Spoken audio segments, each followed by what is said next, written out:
Hey folks, welcome to my Rubik's Cube tutorial.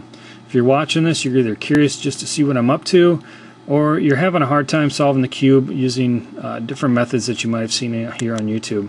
Most of the methods that I've seen on YouTube require you to build a cross on the green side of the cube, or any color you can build the cross on, but usually it's a green side, and then you match up your edges, and then you solve the cube layer by layer. The method I'm going to show you, we're not going to build a cross. We are going to build the cube in blocks.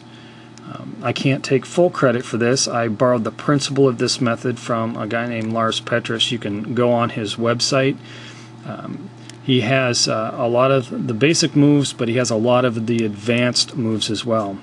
The method I'm going to show you is very stripped down and basic. It's the method that I've used ever since I started solving the cube. And I don't use a lot of the advanced algorithms and stuff like that, simply because I don't like to remember that much stuff. So this is what I consider somewhat of a lazy man's version. However, although it's basic, it doesn't mean it's slow. With this method and a little bit of practice, you can probably solve the cube in about a minute 15, minute 20. That's what I solve it in right now. Back when my chops were up and I was hitting my Rubik's Cube every day, I could consistently solve it using this exact method in under a minute. So with a little bit of practice, even though I consider it a very basic and stripped down method, it can be quick. However, we're not going to be able to get away from algorithms altogether. There will be about 3 algorithms we're going to have to use when we get to the last parts of the cube.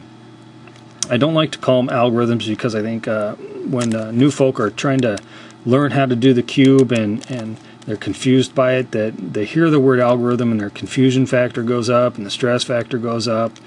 I'm going to call them moves, simple moves, because they're easy. I believe they're easy and they're logical, and you'll see them as we go through them. I'm not going to blaze through these moves or solving the cube in general, because I think if you're watching a tutorial and they're just flipping through the cube, that it's a waste of time.